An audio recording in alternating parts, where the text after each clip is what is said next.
Hold on, peeps out there listening. Hold on.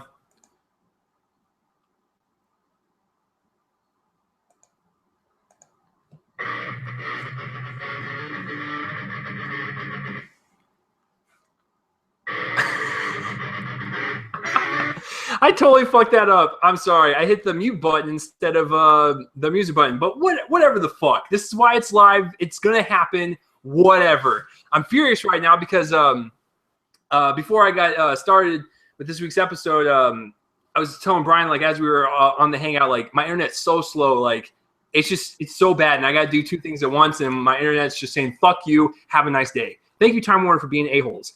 All right. So hello, everyone, and welcome to another episode of Real Me and Colin, a movie podcast where you didn't really ask for it, but I'm going to give it to you anyways. This is a podcast where I talk about anything, everything, and, well, anything about movies. I'm your host, Chase Lee, and episode 85, man, like, that's crazy. And so, hey, if you were on the internet strolling around looking for some midget porn and you accidentally stumbled across my podcast and you're not a movie fan, maybe I can convince you to be one. So like I said, guys, this is episode 85 of Real Me and Colin, a movie podcast. And I have a guest with me, and my guest and I are going to go over the one piece of movie news that's so interesting, I have to talk about it. And we have several trailers to go over, and of course, my thought and my guest thoughts on Terminator Genisys. Throughout all these months, I've been making fun of its jizz-worthy title, and now I can finally do it for most of this podcast before you guys get sick of it. So I promise it won't be that much, maybe a little bit. So yeah, so it's a stacked show, guys, but let me introduce my guest. He's been on several times before. It is Bryan Sudfield. He is a fellow movie YouTube reviewer dude, if this is the first time you are seeing him. So, Bryan, say hi to the peeps. Hello, everybody. And as you can see, I'm wearing glasses to be like the Terminator. So, yeah. Okay. I got hipster glasses on, so that's what you're getting from me. But as always, guys, I do these things live. So if you're watching on YouTube, video version, then you can comment in that place where I upload my face and interact with us. And if you're listening to on Spreaker Live, then you can comment below and do the same. And if you're listening to this on Spreaker, audio version, or on iHeartRadio, a video version of my beautiful face and Bryan's face will be in the description below. And if you're watching this on YouTube and you want the audio-only version of this podcast, link will be in the description below. So, Bryan, without any further ado, let's fucking get into this, man. So let's start with the news. This was a slow-ass news week.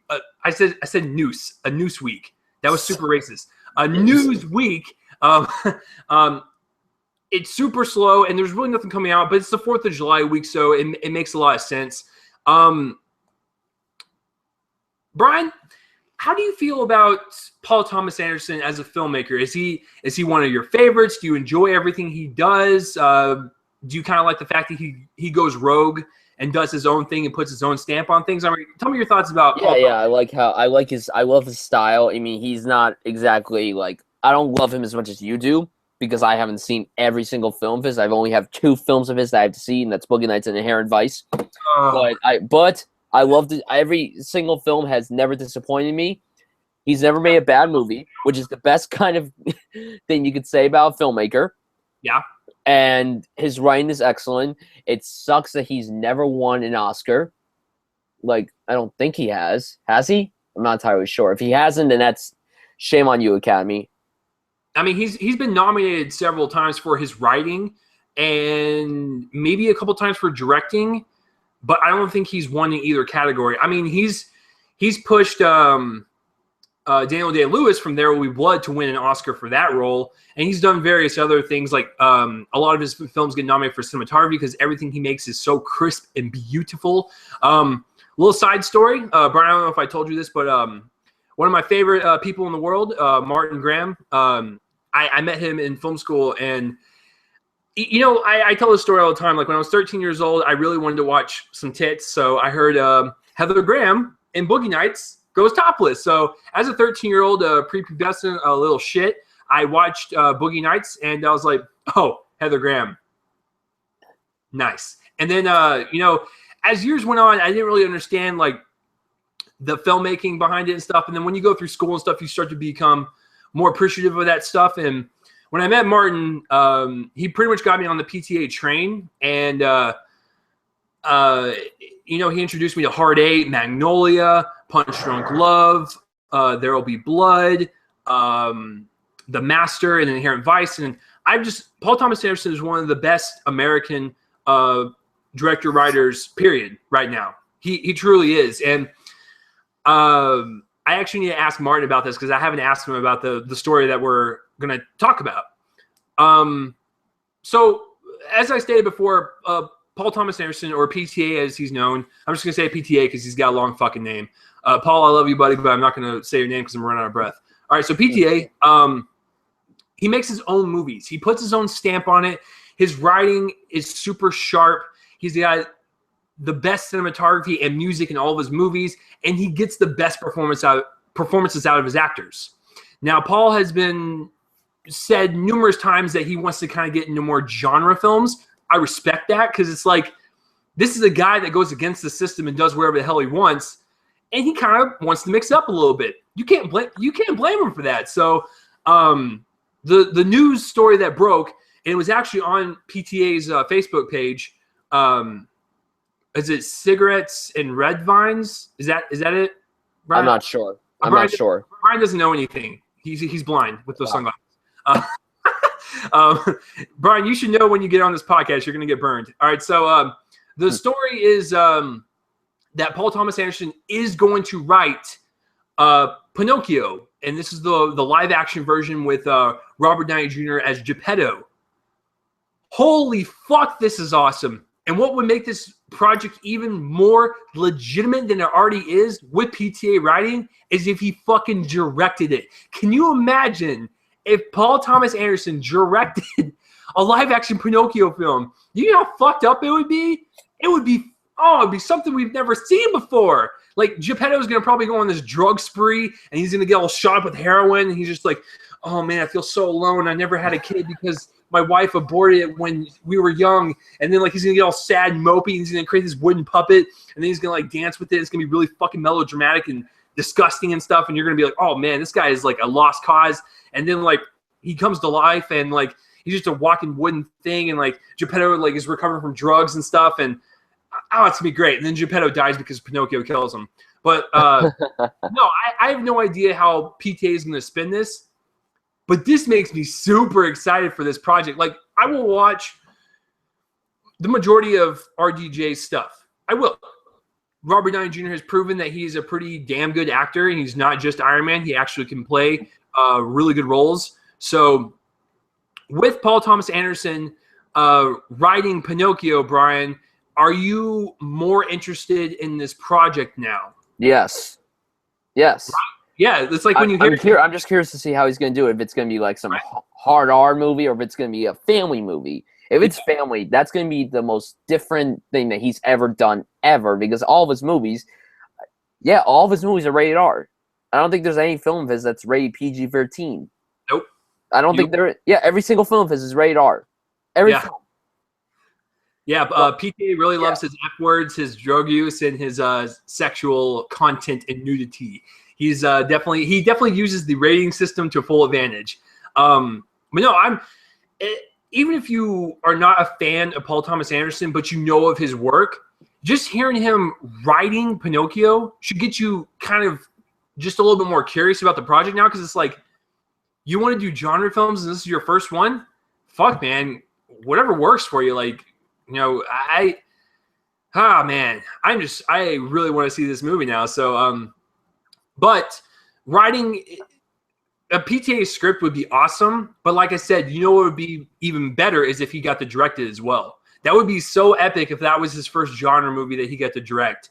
I have one question. Is this for Disney or no? I don't think it is. I think it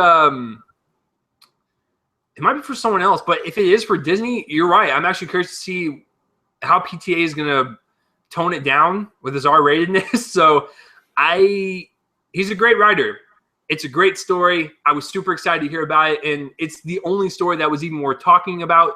So that's it for that piece of news. So if you are a PTA fan, my friends, he is writing Pinocchio. So I can't wait until he actually gets to do his R-rated stuff, and instead of having Pinocchio's nose grow, he's just going to grow his penis, and it's going to every time he lies, it's going to grow to like the size of like an alligator towards the end of the movie. Geppetto's like, Pinocchio, if you want to have your penis at normal size and not like a black guy's, then you need to start telling the truth. And he's just like, well, Geppetto, I don't know what to do. You know, I'm a fucking puppet and I got fucking crocodile dick. And then like it starts to go into like the gingerbread man. Seriously.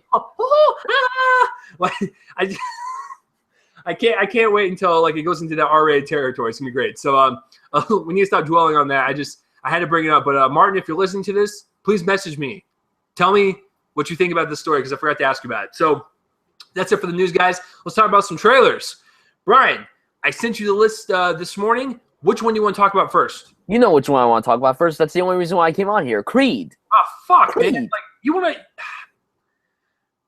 Okay, I mean, we usually end with the good one, but I mean, there's a lot of good ones here, so I'll let it slide. So let's talk about Creed. So, Bryan, I'll let you go first. Go ahead and explain to the peeps out there what Creed is, what franchise it's a part of, and what you thought about the trailer. Okay, so Creed is a spin-off sequel that's a part of the Rocky franchise, and it's about Apollo Creed's son, Adonis Creed, played by Michael B. Jordan. The film is directed by Ryan Coogler, who directed Jordan in the incredible film, but extremely underrated, Fruitvale Station. Yep. The film, Rocky, Stallone is back as Rocky. Okay, listen, people. Rocky is one of my favorite films of all time. I've seen all 6, including the one that doesn't, the 5th one. I saw the Broadway musical, which was so good, but it closed because of lukewarm reviews, because it didn't do well with the box office, the Broadway box office. So whatever. I'm glad I saw the musical. I've been following this movie ever since it was announced. It was announced shortly after Fruitvale Station came out. And since that was one of my favorite movies of 2013. It was like my number 8 that year. I don't think I could ever watch it again, though. It was one of the best films of that year, in my opinion. And this trailer, when the trailer came out, people texted me. I was so excited for it. And I loved it. I love how it starts off at, like, if you didn't know this movie was coming out, you look at this movie and you would think it's just a typical boxing movie. Then when you see the picture of Rocky and Apollo fighting, you're like, oh, wait, is this? And then you see Rocky come out and you're like, oh, ooh, like, great trailer. Bryan, what the hell I love the song in it. That sounded like a grandpa orgasm. Are you okay over there? That's a grandpa orgasm.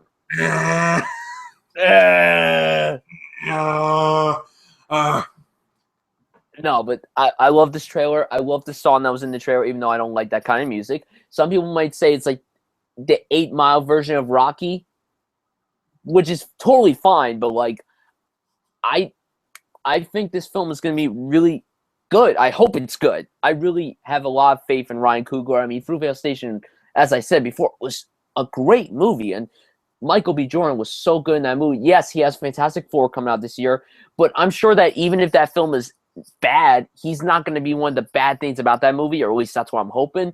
But with this, I think he's going to nail this role perfectly. I think he's going to do a great job with it.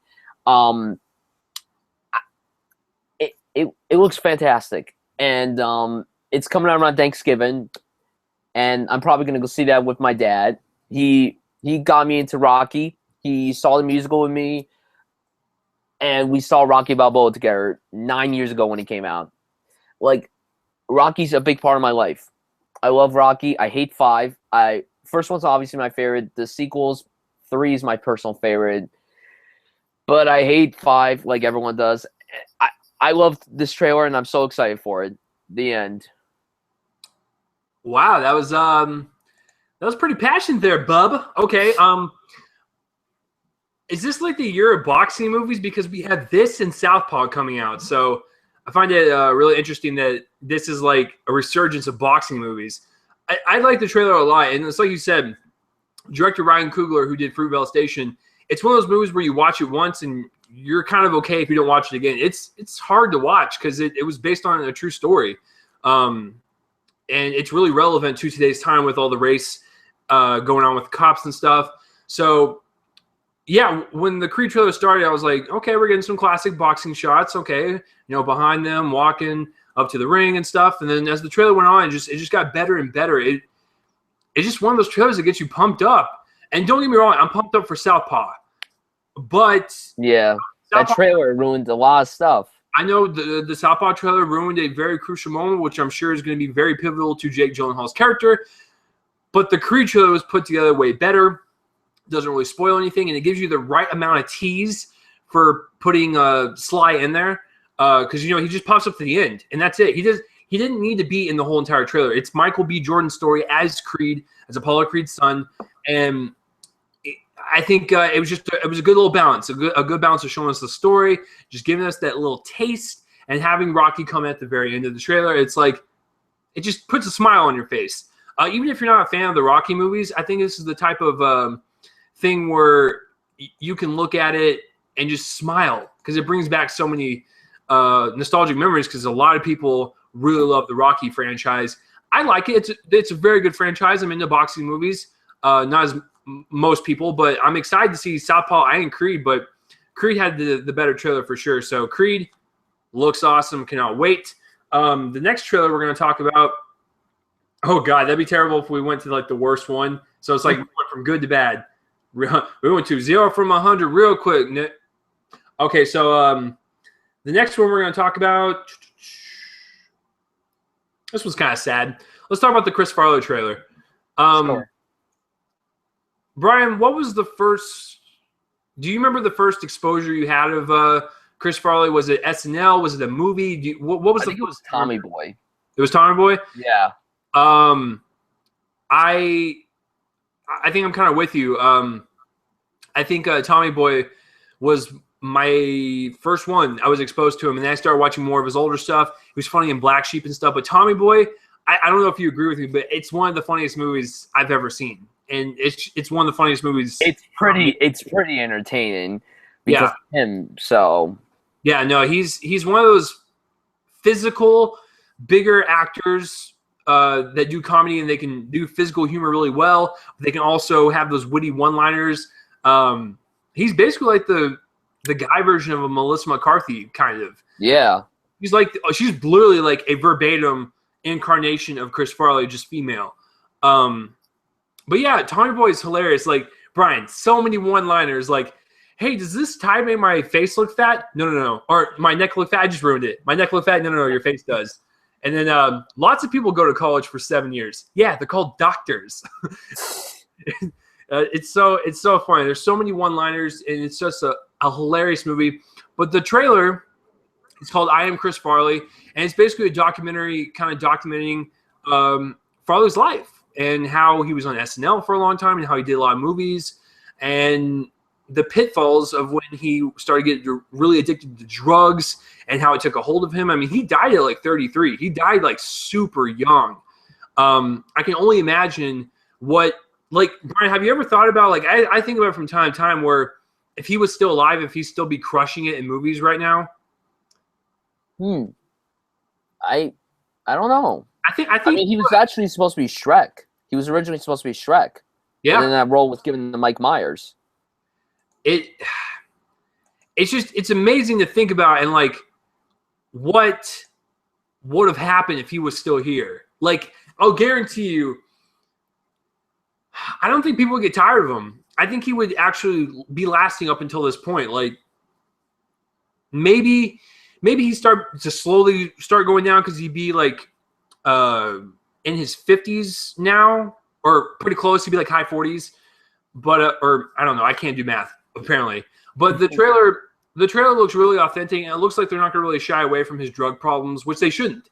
They shouldn't, gloss over that and be like, he was a good guy and stuff. No, you should show his demons and stuff. And I think it looks like they're going to do a nice balance of that. And it's kind of sad because it's like he was one of the best comedians that we had on film and stuff. So I'm really looking forward to it. I think it comes out in July, it said. So I Am Chris Farley, documentary about Chris Farley and his problems with drug addiction and just his friends and stuff, talking about the good and the bad of this, what seems to be like a very good man. So, Bryan, what did you think about the trailer?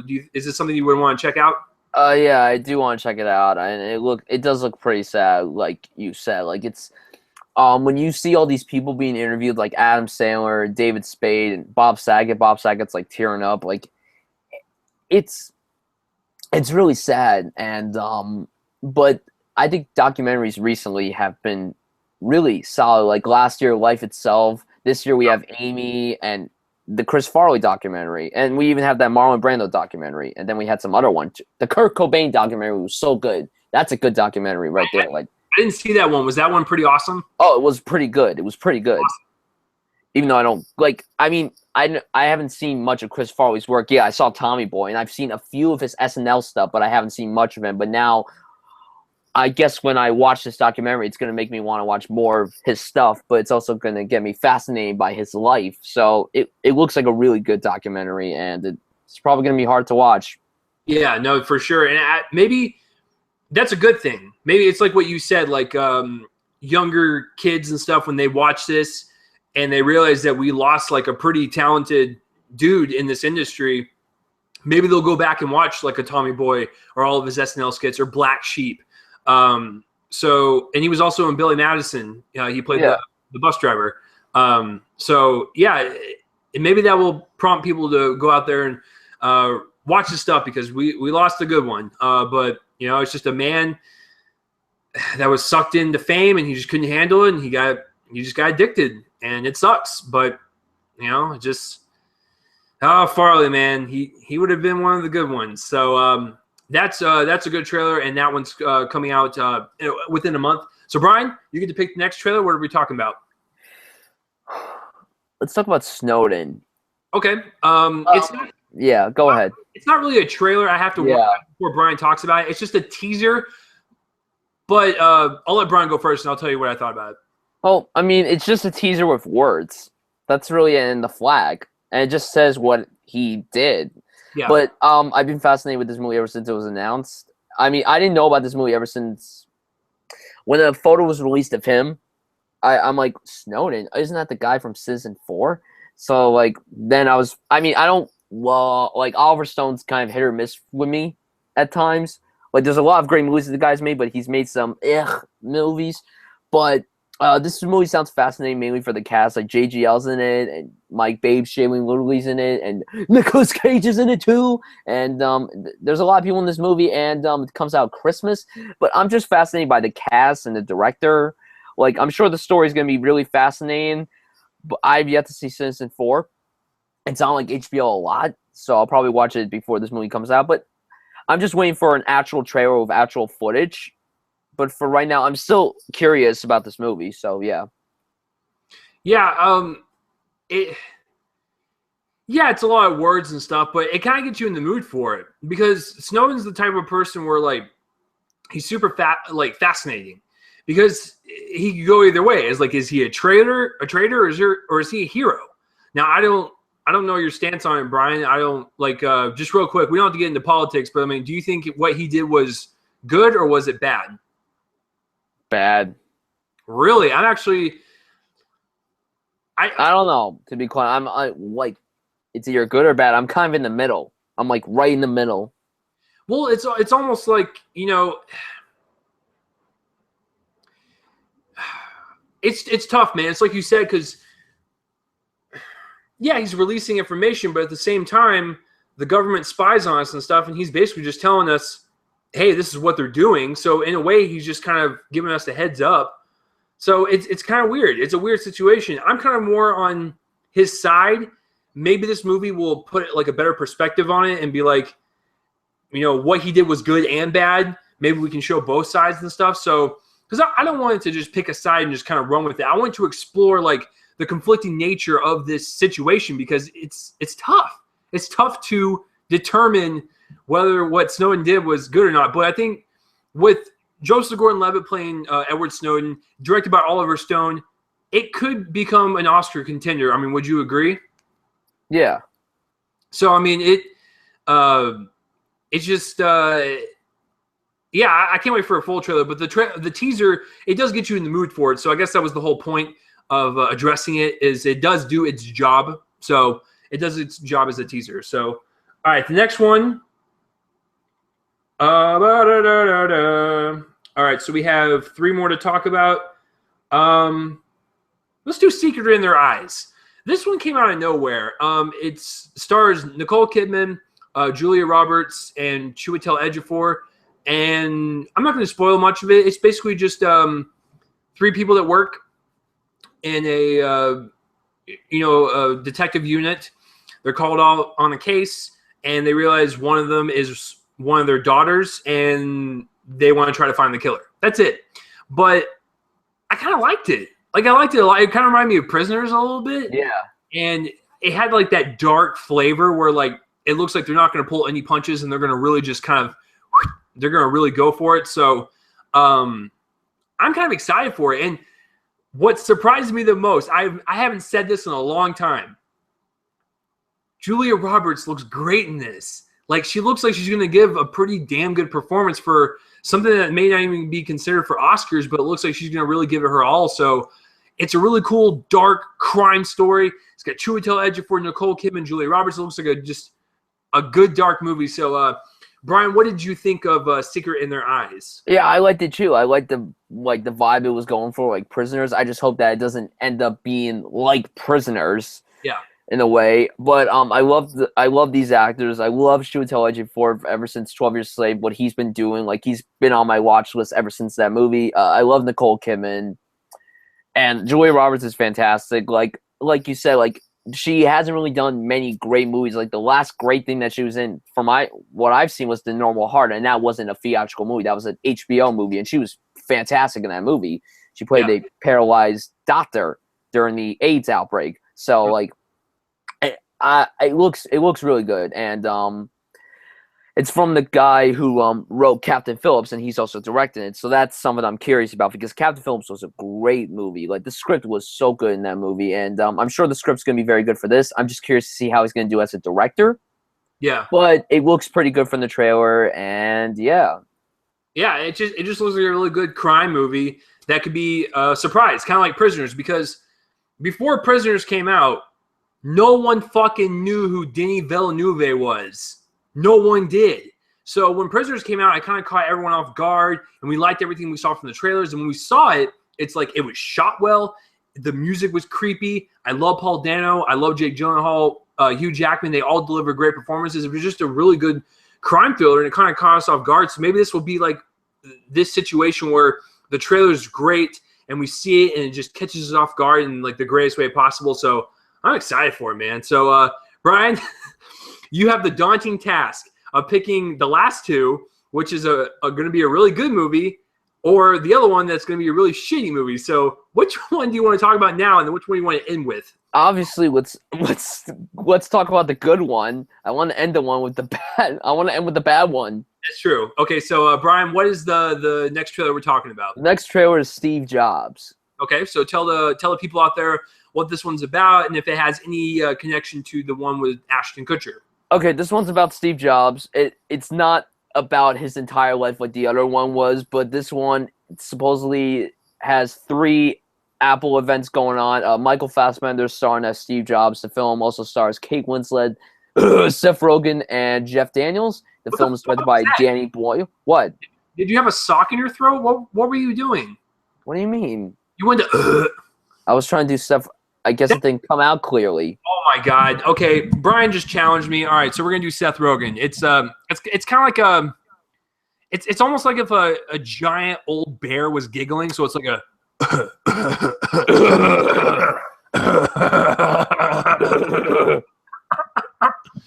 So continue.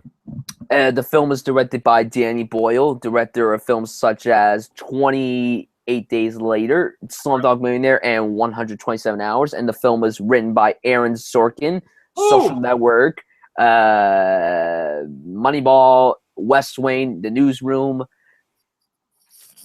The film, I mean, I was very curious. Ever since this film was announced, I've been following it. Love Sorkin. He was the first person to attach this. David Fincher was going to direct this at one point. Christian Bale was going to be Steve Jobs, which would have been the perfect choice. Then Leonardo DiCaprio was in talks. But then Christian Bale dropped out because he's like, oh, I don't feel right for the role. What the fuck are you talking about? You're Christian Bale. You played Batman. Hey, whoa. As much as I love the Bale, I think Fassbender is actually a good swap out from Bale. No, he is. It's just, I mean, like, I know you shouldn't always talk about looks, but he really doesn't look like Steve Jobs. I'm sorry. He doesn't. But from the trailer, and the teaser trailer we had like about a month or two ago, it looks like a pretty good movie. Yeah. And even though Fassbender doesn't look like Steve Jobs, I think he's going to pull it off because he's one of the best actors working today. I mean, he's Magneto. Yeah. He's Magneto. And then obviously Kate Winslet's going to pull it off. Hopefully she shows her. Yeah. Seth Rogen. Bryan, this is not Titanic. This is not 1997 anymore. She's not going to do that. Get your mind out. Making me upset. She did that in The Reader, and that was like what? That was like what, 7 years ago.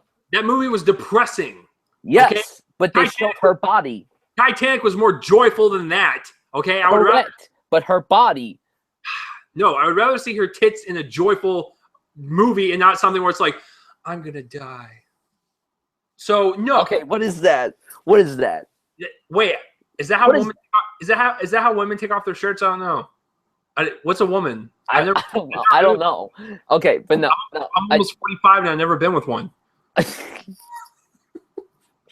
What was I? Oh, okay. Jeff Daniels is gonna pull it off. He's fucking Jeff Daniels. He's gonna pull it off. He's shown that he could do any genre. And Seth Rogen, it would be cool. It's cool that he's in a Danny Boyle movie. It's cool.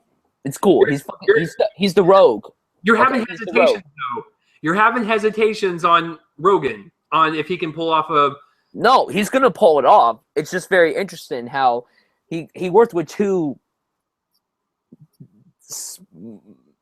people. Like he worked with James Franco and he worked with Seth Rogen, so it's pretty fascinating how he's worked with both of those guys. But no, the movie does look very good. Sorkin's script is probably going to be the best thing about the entire movie. His writing's always so fast-paced. It's, like, so good.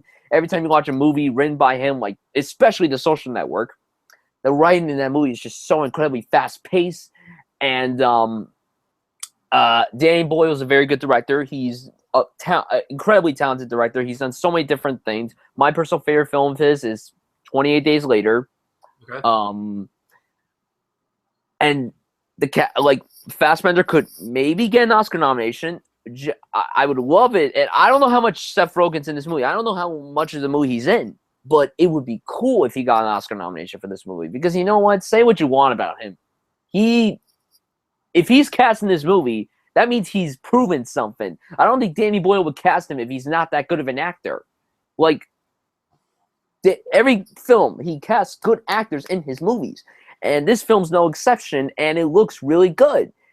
And I'm hoping that it is great. And I just hope that I don't compare it to The Social Network. It looks beautifully shot. My favorite moment in the trailer, one of them, is when everyone's like pounded down, then you see the light flicker. That is so Danny Boyle. That's like so him. So yeah, the movie looks very good, and I'm looking forward to it. I'm very excited for this movie. Okay, so I have a couple of comments. It sounds like That's So Danny Boyle sounds like a really shitty Disney afternoon special. And the whole Seth Rogen thing. So let's call it like it is. The guy's known for his comedy. He has done some dramatic stuff before. One of them, have you ever seen shit, where's that? I think it's called Take This Waltz. No, I did not see Take This Waltz. I actually haven't seen that. He's more toned down than that one, and he's married to Michelle Williams. Ooh. And they have a relationship and stuff, and he's way more toned down. And you can, because people, okay, this is episode 85, and you guys have known for 2 years now. I'm a huge Seth Rogen fanboy. I always have been, always will be. I think the dude is talented as a writer. I think he's talented as a producer, and he's talented as an actor. And that goes for comedy and drama. He's got it in him. And Bryan's right. They're not going to just fucking cast Seth Rogen if they knew that he didn't have it in him. And the one thing that intrigues me the most is that Sorkin creates dialogue-heavy scripts that are intriguing. And it's like people delivering monologues or lines that are so smart and so fast. I'm actually curious to see if Seth Rogen does a monologue from Aaron Sorkin. Did we ever think we were going to get to this point where Seth Rogen does a monologue written by Aaron Sorkin? No one ever thought that. It's going to be great. I can't wait to see what he does, what Fassbender does, what Jeff Daniels does, and Kate Winslet. It's going to be a good movie. And you're right. Social Network is it's one of those movies where you watch it and you go, that was just so damn good. And it could be argued that it's at least top 3 for Fincher. At least top 3. It might be some people's favorites, but it's my favorite because it happens to be the first film of his that I've seen. Oh wow. It's really good, and it's in my top 3. I just don't know how to place everything. I'd have to look at the list, but yeah, I'm just really fascinated about this whole movie. That would be so awesome if Seth Rogen can follow in his brother Jonah Hill's footsteps and get that Oscar nomination for Best Supporting Actor. You know, I think Seth Rogen will probably be in a good portion of it because Wozniak is a huge, huge part of the whole Steve Jobs story and how they created their shit in that garage and how Wozniak did most of the work and Jobs kind of stole shit. It's a really fascinating story. So I think Seth Rogen will be in there quite a bit. It just looks like a really good film. I'm pumped for it. That's actually my pick for the best trailer of the week. Brian's pick is Creed. They're both fantastic. It's kind of hard to choose, but I really love the Steve Jobs trailer. I think Fassbender is going to kill it. And I've always said on record, and me and Brian were discussing this yesterday, Ashton Kutcher did not do a bad job in Jobs. Okay, I honestly don't understand why people fucking hate that movie. I actually kind of like it. Am I looking forward to the Steve Jobs movie more? Yes. But the Jobs movie with Kutcher was not bad at all. And people are they're pooping on it too much. Just stop it. You guys need to zip your fucking pants up and close your butt cheeks and stop shitting on everything. Okay? So just stop it. Okay? That came out in 2013. I didn't rant about it yet. I'm ranting about it here. Just stop it, guys. Stop it. It's not fucking Sharknado, okay? Ooh. I guess it's what we're talking about next. No, it's not fucking Sharknado, guys. So it's not like the worst movie people have seen. Just stop it. Stop your bullshit. All right. So Steve Jobs is coming out this fall for Oscar consideration for damn sure. So with that being said, I will close out the trailer segment with the last trailer we're going to talk about. Oh, Brian's ready for it. He's twisting his nipples because he's fucking ready to talk about the genius of cinema.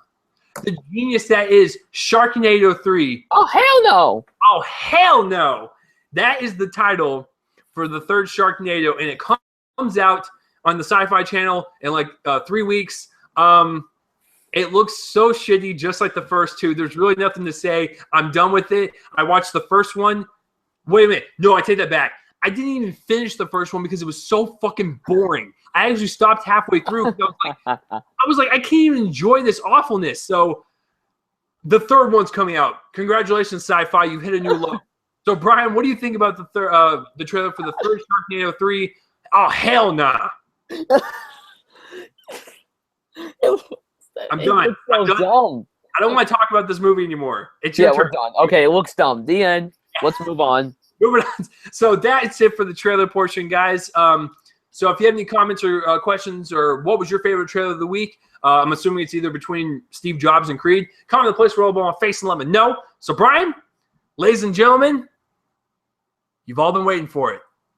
All right, so let's do a little backstory because Brian really loves it when I like to tease and amp up what I think about the movie.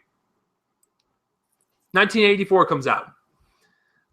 The year comes out. No, Terminator comes out in 1984. And James Cameron directs it. And he wrote this movie. It's kind of his baby. The budget was like $6.7 million. It's a very low budget indie horror sci-fi film that really took everyone off guard with its simple story and just engaging characters, really great action sequences, and could arguably be made that it's Arnold Schwarzenegger's best role. So that movie it's great. It's got its cult classic fan base. So that's the first one. 1991. Terminator 2 Judgment Day. Now, this one is written and directed by James Cameron as well, and its budget was increased to $100 million instead of its $6 million budget. Holy fucking shitballs. That is a huge jump. And it totally shows on screen. This is an action-packed movie, but it's also got deep, rich story layers to it to add on to the first one that was the genius of the first one. So it adds on top of it. And it's more of a balls-out action movie.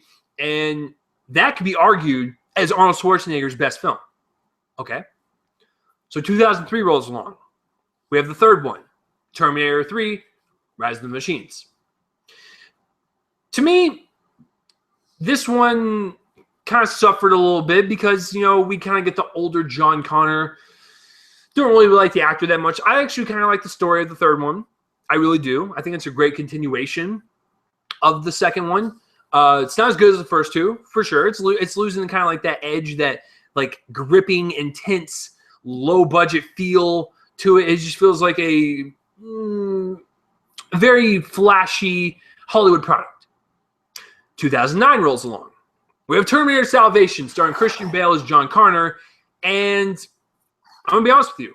I haven't seen it since theaters, so that was 6 years ago, and I don't remember it. It is very forgettable. I've never liked Salvation. Christian Bale as John Connor, he does okay, in my opinion. So, Salvation is kind of mixed. So, at this point, we're looking at number one is hitting pretty high in the Rotten Tomatoes meter. Number two, it just dips down a little bit. Number three dips down just a hair. Salvation goes down a lot. And now, in 2015, we get Terminator Genisys. Now, for the longest time, Bryan has known this because I think he was on a fucking podcast episode when I made the masturbation joke. I've always hated the title. I've never liked Genisys with a Y because it almost sounds like someone was typing it out and some hooker was giving them a blowjob underneath their desk. And as he was writing Genisys, and as he was writing that, he came into this glorious resolution that he should put a Y instead of an S. It was like an accidental keystroke, and he hit that Y. So he kept it. So it's Terminator Genisys. That's what it was always called. I hated the trailers. I really did. I honestly hated the trailers. They gave away a huge twist, and I did not want to spoil it on this podcast because it's fucking dumb.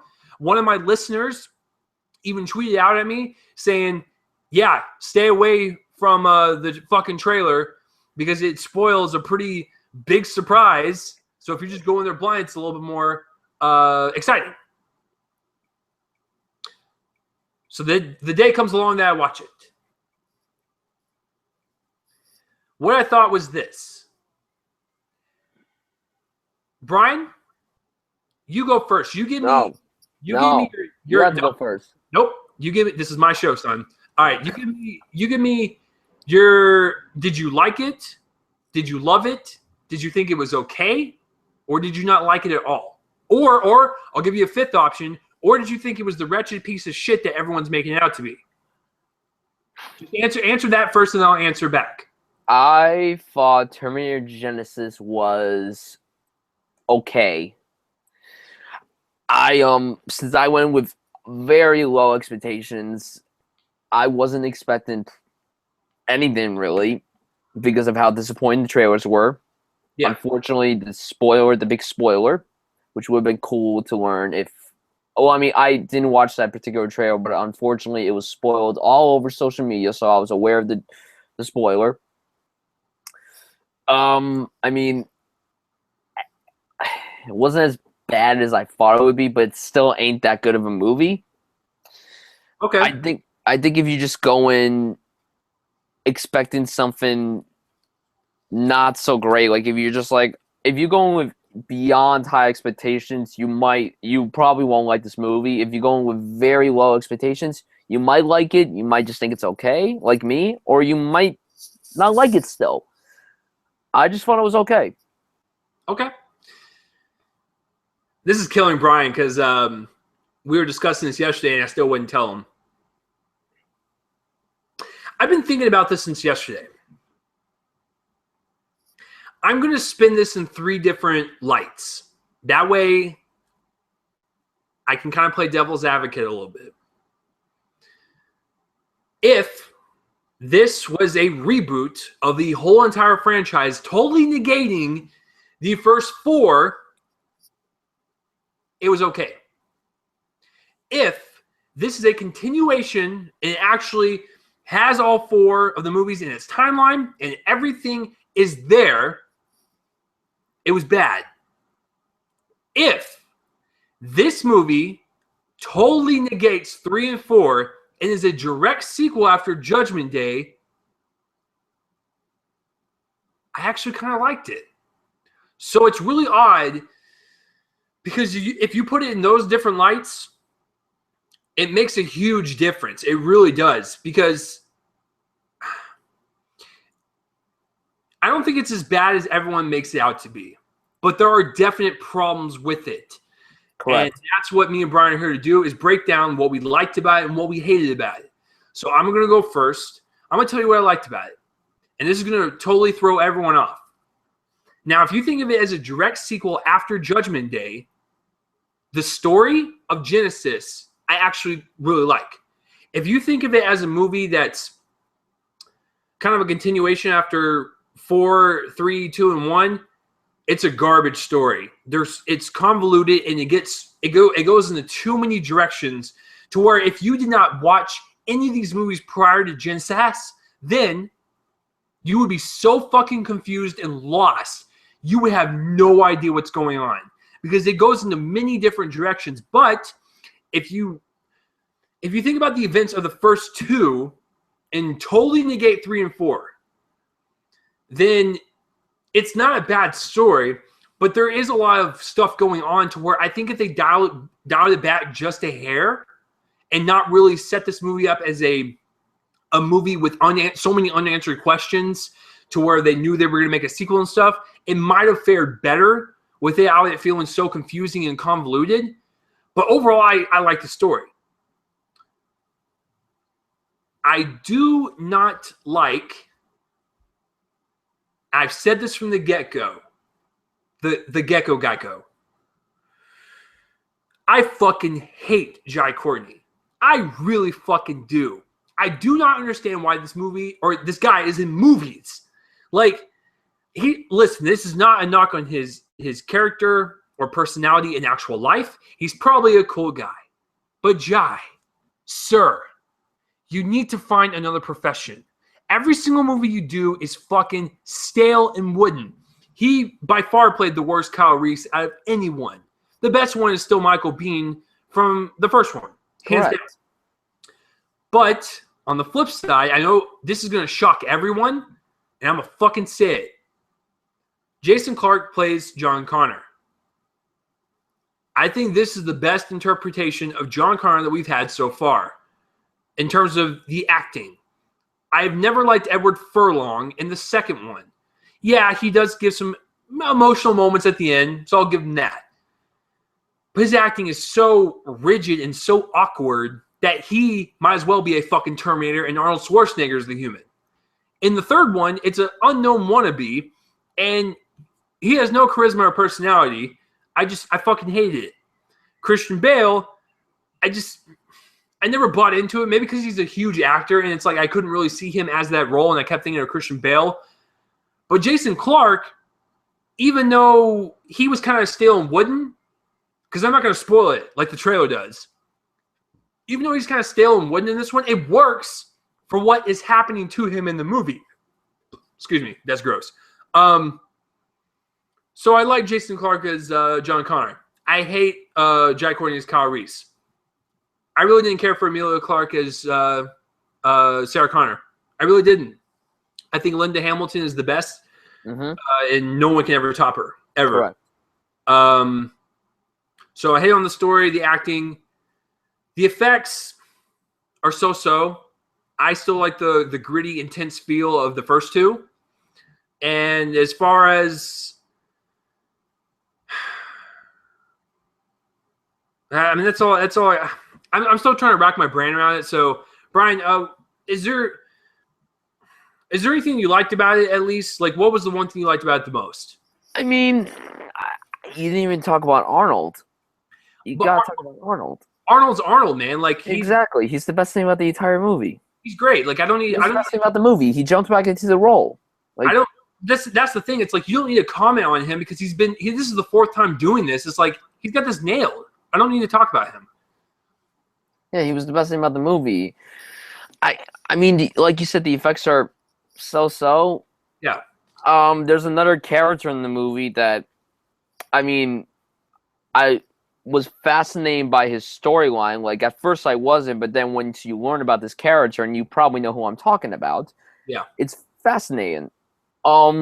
I mean, the whole timeline is convoluted, and like, even though if this is just a direct sequel to the first two, it's still pretty convoluted in a way. And that's the thing. I will agree with you on that, but I like the fact that they were taking it in different directions and trying new things. Yeah. And I think it succeeded in some of the different twists to the story and stuff. And I thought some of them was pretty cool. I was like, that's actually pretty clever. I like that. But you're right. Even as a direct sequel to Judgment Day, which I will still say, if that's the case, I think I like it. And I've never said throughout this entire thing that I love this movie. I don't. Correct. I don't love it either. But I like it, though. I like it in terms of if it's after Judgment Day. But you're right, though. Because after I got out of the movie, I turned to my roommate and I was like, dude, if no one had ever seen any of the movies prior to this movie, they would be so fucking lost. It was like sitting in a classroom and having someone draw a diagram of, here's the first one, how it's connected to the second one and the third one, and just what the fuck, man? Like, it was like sitting through a lesson. Yeah. Like, there's a lot of shit going on. But me and my roommate were discussing this. They kind of reset everything in this movie. That's not spoil anything. They kind of reset everything to make it its own separate trilogy with its sequels that are coming out. So in a way, because you and I were talking about this, the first movie, without spoiling anything, it's an infinite time loop. So it's kind of hard to do sequels because if you know that loop has to happen for future events to happen, if you fuck with that loop in any way, shape, or form, then some of the stuff will never make sense. So Genisys is a reset button. That's all it is to set up for the next sequels, which kind of pisses me off because all it is just it's a reset and it's not really tying up anything. Well, I mean, it ties up some things, but it's just kind of leaving things up in the air and kind of in the open just so they can continue on to make the trilogy. This is the one thing that kind of makes me mad. But, I mean, Bryan, you saw this with some of your friends, right? Yeah. I mean, please tell me they were thinking the same thing where it's like, if you didn't see any movie prior to this, you'd be fucking lost. Well, one of them did because one of the friends I went with is a movie buff like us. Yeah. The other one is just some guy who just likes to be entertained by a movie. I mean, he liked it more than me and my friend did. My friend basically had the same thoughts as me. Yeah. But I think he liked it slightly more than me. Not by much, but just slightly more. The other friend we went with, he liked it like a lot because he was entertained. And not that this movie isn't entertaining. It is entertaining at some moments, but at some moments it's just very cringeworthy. It makes your head hurt because you're exactly. trying to and keep. Luckily, we didn't see this in 3D because then that would have made this 100 times worse. Yeah. So, like, yeah, I mean, they would probably agree with you on that because, like, they didn't see the other two. Okay. The 3 and 4. Even though 3 is not terrible, one of them's just like, oh, I don't want to see it because people say it's bad. It's not awful, but it's not great either. To be honest with you, if you want to compare it to Genisys and Salvation, 3 is actually pretty good. It is. It is a decent film, but it's not spectacular. I rewatched the first 3 before Genisys, and 3 is not bad. I just don't like fucking the actor of John Connor. He's awful. Correct. I've hated all the John Connors up until this point. Like, I think Jason Clarke did a pretty decent job because of what his character was. So, I mean, yeah, number 3 is not bad. Salvation is forgettable. It really is. Like, you name me one thing that happened in that fucking movie. I don't remember. You don't remember because it's... All I remember is the Offset thing where Christian Bale was yelling. Yeah. That's the only thing I remember. That movie is more famous for his fucking outburst on the lighting guy than the actual movie itself. So, Genisys is a tough one because I can see where they were going and I can see the promise that they had, but some of it just does not deliver. But I was impressed at some of the liberties they took with the story and kind of twisted it into a different direction. Now, I'm going to try to word this without, mentioning it because, it's a pretty big plot point. But, Bryan, were you thinking the same thing where it was like, who sent back the original T-101? Like, who sent back the original Arnie robot. That is never fucking explained. I mean, it's explained, but like we still don't know who did it. And to this day, exactly. in the first movie, we still don't know who did it. It's like that is like the biggest question that has never been answered: is who sent back the original Arnie? The only description we've ever gotten is like an unnamed person did it. That's it. So I want that to be answered because that's kind of a huge fucking thing. Because it's very prevalent to the entire franchise. So that's the one thing that kind of bothered me a little bit. One thing that kind of pissed me off the most, not the most, but like it was kind of very noticeable. Did you notice the fact that they didn't use the iconic Terminator, like, dun dun dun dun dun dun? Like it was used like once, but it was so muffled. Like it was like it was used in the beginning. Yeah, they didn't even use it at the beginning or the end, and it's like, guys, this is an iconic like sound and score. Like, why can't we use it to its advantage? Like, it will get people fucking hyped up at least for what they're watching. Yeah, if they could use a random pop song, then they should use the theme. Yeah, it's ridiculous. So, but I don't think I've ever asked you this. Like, what are your thoughts on Jai Courtney? Do you think he should just have a cactus shoved up his dick because he's just awful? Maybe maybe that will spark some fucking, I don't know, acting in him. Maybe we just because he's just so wooden in everything he's in, and I don't know how he's able to do a decent American accent, but I mean, like you said, I'm sure he's a nice guy. I'm sure he is a really cool guy, but it seems like every film he's in, he just doesn't pick the right roles. I mean, Die Hard 5, Divergent. Well, Brian, I think you have to look at it this way. He's not picking the roles. He's got a really fucking good agent. Like, I want to know who his agent is because I want to sign up for them because they'll probably get me big roles too. Like, that's the thing is, like, Jai Courtney's got, like, the best agent in Hollywood because they keep getting him these big fucking roles, and I've never liked him. He's never done anything where I'm just like, The only good thing he was in was Unbroken, yet he died 5 minutes later. Exactly, because they're just like, Jai, we can't take any more of your wooden acting, so you gotta die. Yeah, so bravo to Angelina Jolie for that. I know, right? It's just, I don't know if he'll ever turn around his career, but if he's good in Suicide Squad, then that will say something. Maybe. If he's good in Suicide Squad, and I'll take back everything I said, I'll be like, okay, he's got promise. It's just, in this movie, I cannot stand him. I don't understand, like, why he keeps getting these roles. I've never liked him. Jason Clarke does a pretty decent job, like I said, but Arnold is the standout because he knows this role. And I was telling Bryan this yesterday on our Top 5 Saturdays live episode, is like, listen, Arnold's not the best actor either. But when you can find his strengths and what he can do and like what he can totally deliver, and that is a big fucking robot that doesn't really say much, and he's kind of emotionless, and he can really kind of do the robotic walk really well, then it works. It works for this role, and that's why he can fucking deliver this. Like, you can't even talk about his role anymore because like he's so damn good at it. It's like, okay, Arnold's in there. You mainly have to focus on everything else. You didn't like Emilia Clarke, you said? I didn't really care for her. I really didn't. She was fine, but it was like, okay. Like, I don't know. Maybe, because here's the deal. Here's the dildo, folks. Even though this one was like, people say it's the worst one in the franchise, which is not. Salvation. I'm still going to see the sequels. And I'm still curious to see where they're going to take this story because they do leave it on a fucking huge, just kind of out in the open type thing. So I want to kind of see where it goes. Maybe she'll convince me in the future sequels. But as of this one, it kind of makes me hesitant to start Game of Thrones. I'm going to be honest with you. I just started Game of Thrones yesterday. I just started watching it. I mean, is she good in that?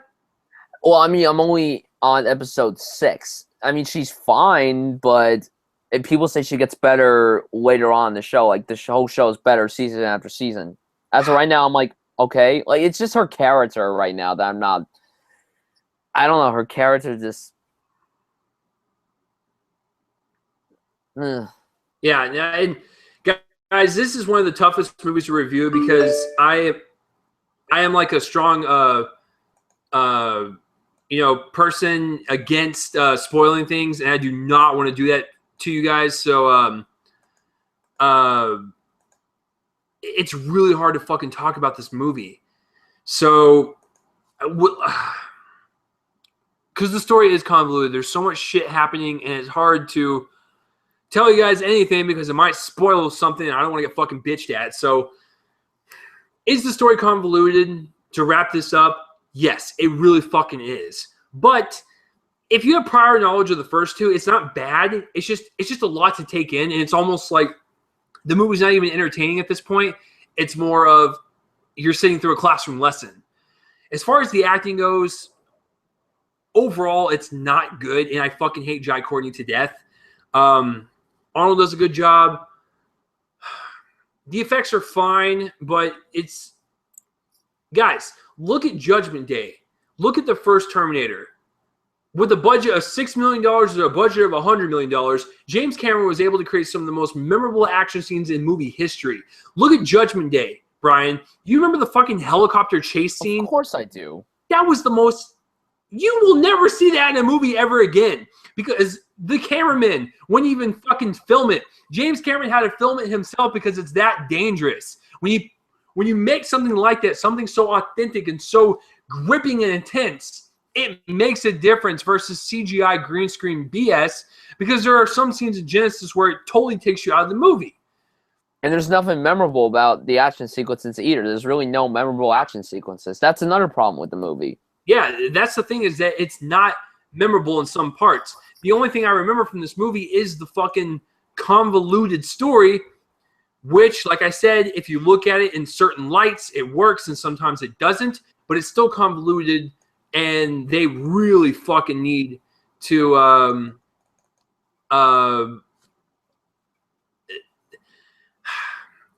listen, Paramount, when you make your sequels, you have to understand that you have to be a little bit more cautious in how many story threads you're going to fucking open up and stuff. Because I was sitting there, and even as a person that has seen all four of these movies and is a fan of, I'll say I'm a fan of the first three, is that it's a lot to take in, and you're thinking more, and it's not really entertaining, and it's kind of ruining the experience. So if it's like a direct sequel after 4, it's terrible. If it's a reboot, it's okay, it's whatever. But if it's a direct sequel after Judgment Day, I kind of liked it. So with that being said, I'm just going to kind of judge it on its own merits. Even with all the good stuff I said, I can't do it fresh. I'm sorry. I'm going to give it a 5. I'm going to go straight down the middle with it. It's not fresh. It's like right at that rotten fresh line, but I got to go rotten. So I'm going to give it a 5 out of 10. Even if you're a fan of this, you're still going to be sitting there wondering what the hell is happening. So with all the good things I said, all the bad things I said, that's my score. And another cool thing, before I give it over to Brian, Brian, did you like the fact that they brought a character back from number 2? A certain character from number 2, where it was kind of pivotal in a scene with the house. Yeah, you didn't really care for it? I thought it was kind of very mixed on it. I thought it was kind of cool how they brought this certain person back from this Judgment Day. I was like, okay, I kind of buy it, because it makes sense with his character and what his past was. So that's my thoughts on Terminator Genisys. That's the last time I'm doing that, because I'll never talk about this movie again. And that's the thing. Even though I liked it in certain aspects, I'm never going to buy this on Blu-ray. Never going to buy it to own. It's kind of like a one-and-done thing where I'm never going to see this again. But when the sequels come out, I'll have to go rent it or something to kind of refresh my memory on this fucking quiz of a movie. So that's my thoughts on Terminator Genisys. Last time, sorry. Brian, what are your final thoughts on this? It's an okay movie. It's not great. It's not awful like many critics have said, but it is better than Salvation, but it doesn't have that greatness that the first two had. And Alan Taylor, it looked like he had something promising, but it just didn't work out the way he thought it would. So I'm going to give this a C, which is like a 2.5 out of 5. And I guess that's like a 5 out of 10. So like same grade as you, basically. Yeah, it's not the worst movie I've seen all year, but it's not. I think it's not It's not the worst. Yeah, I think that's what people have to understand is like, me and Bryan are kind of on the fence with it, and I mean, Bryan, with those 3 different lights that I gave you, can you kind of see where I'm coming from? Yeah. Okay, so I mean, I was wondering if that made any sense because I was thinking about it all day leading up to this. So I don't think it's the worst movie by far this year. It's entertaining, and there are some aspects that are very cool about it. It's just the main fucking issue is that you're putting so much stuff into it. It gets so watered down, and you have to really pay attention or you are going to fucking lose it. So Paramount, that's my advice to you. Make your sequels, but please calm it down on some of the plot threads, and I think we'll be fine. So that is my thoughts on Terminator Genisys. That is Bryan's thoughts on Terminator Genisys. And I have to say, the last thing before we move on, because I give the title so much shit on the way it's spelt, I told my roommate that the way it's spelt makes sense for what it is in the movie, but I still fucking hate it because it's awful. But the way it's spelled, I can understand it because there are certain things that are just like that in the movie that in real life where they're spelled weird, and I understand it for marketing, branding purposes, but it's still fucking dumb. Just spell it the way it's spelled. So, Terminator Genisys, I bid you a farewell. I don't want to fucking talk about you again. Even though there are some aspects of you I like, I cannot save your ass because there are a lot more problems with it than meets the eye. So, Bryan, that was Terminator Genisys. So, what did you guys think about Terminator Genisys? Please let me or Bryan know. Comment in the place below my face and let me know. So, as always, we're going to move on to the box office results portion. Bryan has not looked up the numbers. He's going to totally guess, and I cannot wait to see him fucking fail because I didn't even see this top 5 coming. So, Bryan, what are the top 5 for the weekend of July 3rd through the 5th? 5, Magic Mike. 4, Ted 2. 3, Terminator. 2, I hate that this is not going to be number 1 ever. 2 is Inside Out, and number 1 is Jurassic World. Again. Are you fucking kidding me? Did you look at the numbers before we started? Someone texted me that number 1 was Jurassic World again, which really pisses me off. Again. If 4th time, people, go see Inside Out. Please. Please. Okay. I wouldn't get so angry just yet. Let me explain. But first, you almost got a 5 out of 5. If you would have switched 4 and 5, you would have nailed it. Ooh. So here we go. Here's the top 5 results for the weekend. Number 5 is Ted 2 and here's how close all these numbers are, folks. Ted 2 made $11 million. Keep that number in mind before we go to number 4. If my computer will stop fucking acting up like a fucking asshole. All right, so Ted 2 domestically, which is the U.S. and Canada, it has made $58 million. Worldwide, it has made $94. The budget is unlisted, but I can probably assume that hasn't really made its profit back just yet, but very soon, probably. It probably will. I liked it a lot, so I hope it does. Yeah, I enjoyed it too. So. I still like you, Seth. Keep doing your stuff. All right, so number 4 is Magic Mike, extra large penis, and here's the number: 11,600,000. So Ted almost made it, and you would almost made that perfect. That low? I thought it would make more. Right? Wow. So domestically, since it came out on Wednesday, its total run right now, 26 for domestic. Worldwide is 32. I thought it was going to be way higher, just like Bryan said, because the first one pretty much dominated that weekend. But when you have a weekend this stacked, kind of hard to do that. And it came out the same weekend as Ted. So that's an interesting fact, too. Yeah, back in 2012, you're absolutely right. So, yeah, it was kind of weird. Number 3 is Terminator Genisys. Bryan, I want you to guess how much it made. What did Magic Mike make again? 11.6. 21? Kind of close, 28. Ooh, 28. So it came out on Wednesday just like Magic Mike, extra large dong. And it is domestic run so far. It's 44 million, but it's worldwide. Not bad for a 5-day weekend. It's 129. But I have to let you guys know that Judgment Day is the most profitable one out of the entire franchise. It has made $500 million worldwide. Rise of the Machines made like 300 something, and then Salvation made like 301. So they're going down in quality and box office. But 129 is not bad for how bad Genisys has gotten reviews. So that made 28.7 million. Number 2 at 30.1 million is Inside Out. And its budget is not listed, but I'm assuming it's probably around the 175, 180 mark. So you double that, and we're looking at like a 360 to break even, or 360, 75, whatever. Domestically, it's made 246, and worldwide, it's made $363 million. So it's actually probably broken even, or it's like really damn close to hitting that mark. It's really great. It's one of my favorite Pixar movies. So go see Inside Out, like Bryan said. So at number 1, Bryan said it, but Bryan does not know how much. I told you these numbers were close, so guess how much Jurassic World made. One more time. Inside Out make. It made 30.1 million. 32. Nope. It made 30.9.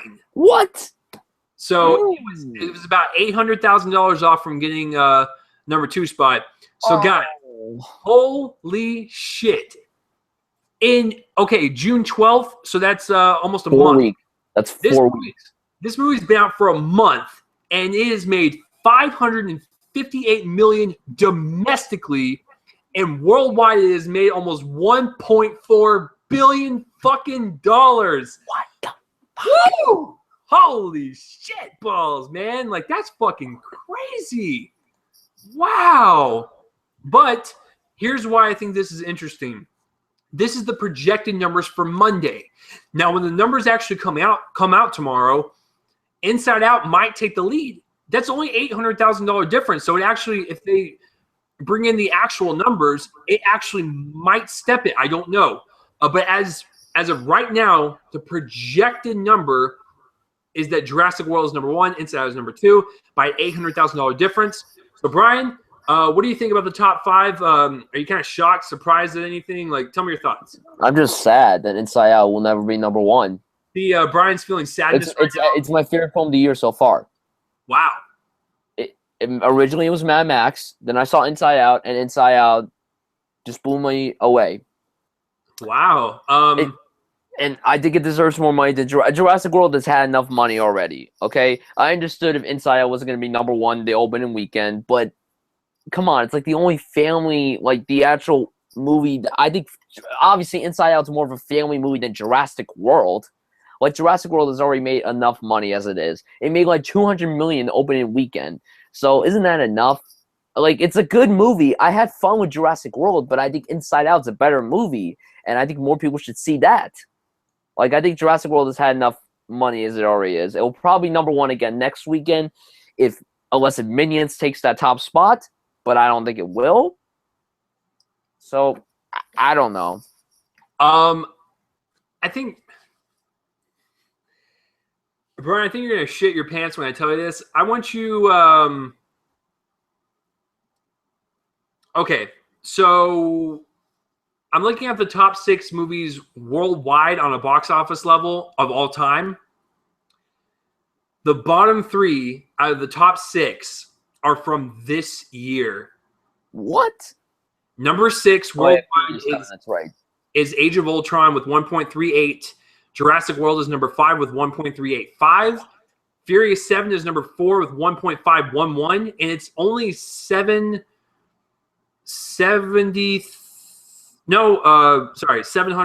Wait, I'm trying to do my math, folks. Hold on. I think it's only like $7,000 away from tying with Avengers at number 3. It's Furious 7. So that's crazy.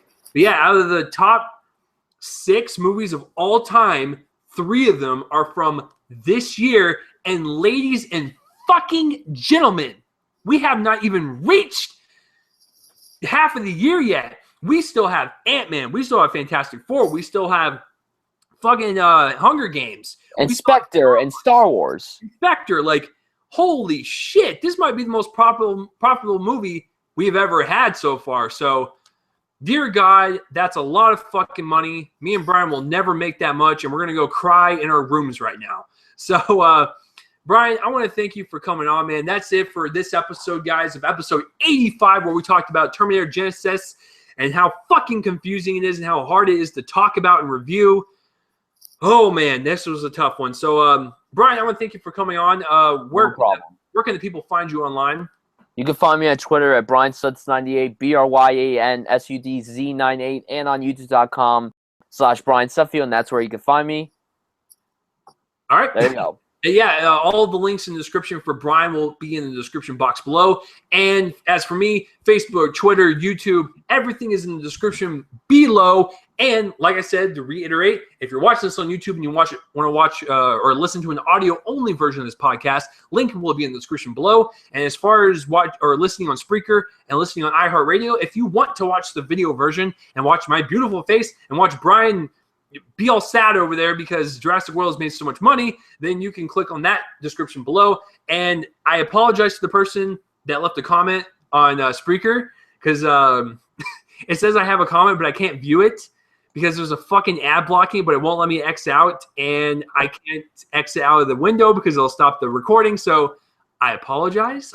Welcome to Time Warner, motherfuckers. So that will do it, like I said, guys, for this week's episode of Real Me and Colon, a movie podcast, episode 85 in the bag. I'm 15 away from hitting that episode 100, son. What the fuck? I'm still doing this. And Bryan's shaking his head, wondering, how the hell have I gone on this long?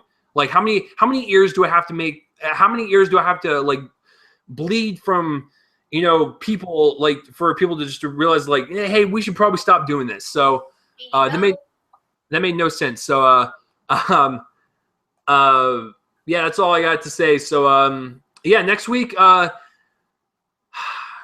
if Jackson is available, he will be back, and we're going to do our top 10 favorite films of 2015 so far. It's the midway point, so we're going to give our list. So that will be next week's episode. If not, if you cannot make it, I will probably do a worthless episode over Minions, or I actually am excited to see The Gallows, so I might do over The Gallows. I don't know. But as far as right now, it's the top 10. See, Bryan, he's just sarcastic over there. The Gallows? Really? I told you, I'm a huge Jason Blum fan. I'm excited. I know you love that man. What I know. about Selfless? No, I'll pass on it. All right. I think, like I said, if Jackson's not up for the top 10 episode, guys, so far, then I will do either over Minions or The Gallows. It's just going to happen. So that is Bryan Sudfield. I'm Chase Lee. If you lasted this whole way through, I really appreciate you guys listening every single week, and I appreciate you listening now if you're now discovering me, and hopefully I turned you into a movie fan. That's my goal, is to entertain you guys and give you what's best out there in the fucking movie industry. Uncensored, unfiltered, and just, I have no apologies. I have no shame. So I will see you guys next week for another episode of Real Me and Colon, a movie podcast. I'm Chase Lee. I'm Bryan Sudfield. That's fucking right.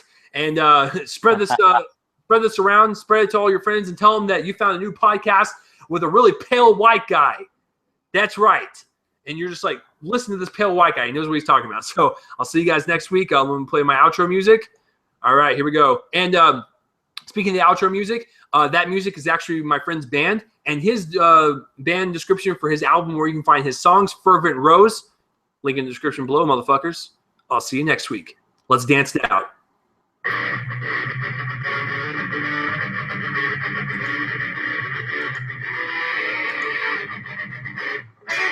Peace out.